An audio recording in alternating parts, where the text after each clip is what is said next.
साची बनने वाली है, माँ देने वाली है बहुत जल्द यहाँ पर छोटे बच्चे को जन्म। आपको बता दें कि सीरियल सत्या साची में साची जो है बहुत बड़ी खुशखबरी देने वाली है विक्रांत के घर वालों को। लेकिन ये चीज़ जो है यहाँ पर विक्रांत के पापा को बिल्कुल पसंद नहीं आने वाली है। जहाँ पे विक्रांत और साची के बीच में सारे रिश्ते यहाँ पर सुलझ गए हैं, जहाँ पे सब लोग यहाँ पर बहुत खुशी से रहते हैं। लेकिन उसी घर में यहाँ पर जो साची के ससुर जी हैं वो अभी भी यहाँ पर बहुत नफरत करते हैं साची से। और दोस्तों कहीं ना कहीं यहाँ पर साची के पीछे वो और यहाँ पर रिंकी और रिंकी की मम्मी पीछे पड़ जाने वाले हैं। और वो चाहते हैं कि भाई साची की जिंदगी को बर्बाद कर दें और उसके होने वाले बच्चे को उसके पेट में ही यहाँ पर प्रॉब्लम पहुंचा दें।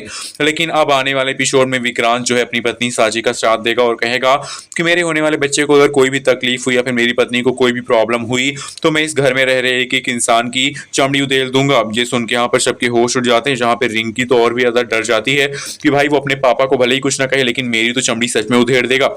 इसलिए वो यहाँ पर विक्रांत के पापा का साथ देने से मना कर देती है। लेकिन विक्रांत का बाप कहता है बेटा मेरा है, मैं तुझको बचा लूंगा, तू मेरा साथ दे, साची को इस घर में बच्चा पैदा करने नहीं दूंगा। अब भाई कहानी में धमाकेदार ट्विस्ट आएगा तो वहीं पे सत्या की कहानी में साची रिया की कहानी कुमारी जुड़ेगी। के जोरदार थप्पड़ श्रीमान जी अपनी साची के सामने और सुंदरी के उड़ जाएंगे होश। जहां पे रिया का चल रहा है कोई चक्कर और लड़के से वो करती है प्यार और इसीलिए वो चली गई है रात को पार्टी में। और इतना बड़ा सच जब आता है यहाँ पर सामने श्रीमान जी के, तो श्रीमान जी रिया से कहते हैं कि कोई भी यहाँ पर जानता है कि रिया घर से कहाँ गई है। तभी साची सामने आती है जिसको रिया कहकर गई होती कि भाभी आप किसी को मत बताना।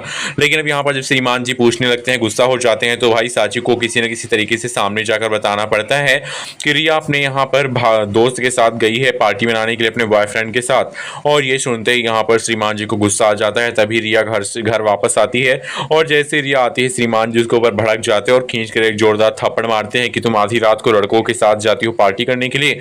और ये देखकर सुंदरी वाकई के घर वालों सबके होश उड़ जाते हैं कि भाई रिया आधी रात को गई थी और ये बात साची को बताती है। अब सुंदरी जो है ये सारा ताना साची को सुनाती है और कहती है कि रिया ने अगर अपने किसी बॉयफ्रेंड के साथ यहाँ पर पार्टी करने के बारे में सोचा तो साची ने हमको सच्चाई क्यों नहीं बताई, साची ने हमसे सच छिपा कर क्यों रखा।